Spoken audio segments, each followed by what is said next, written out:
Hello, in front of me I've got REALME GT Neo 2. In this video I'll show you how to hide notch. In the beginning enter Play Store and search for Notch app.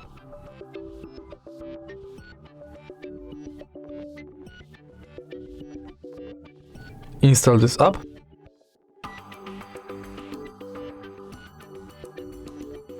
Then open it. Agree to terms. And switch this button. Now, allow Notch to display over other apps. Go back and tap this button again. As you can see, your notch is hidden. If you find this video helpful, please leave like, comment and subscribe.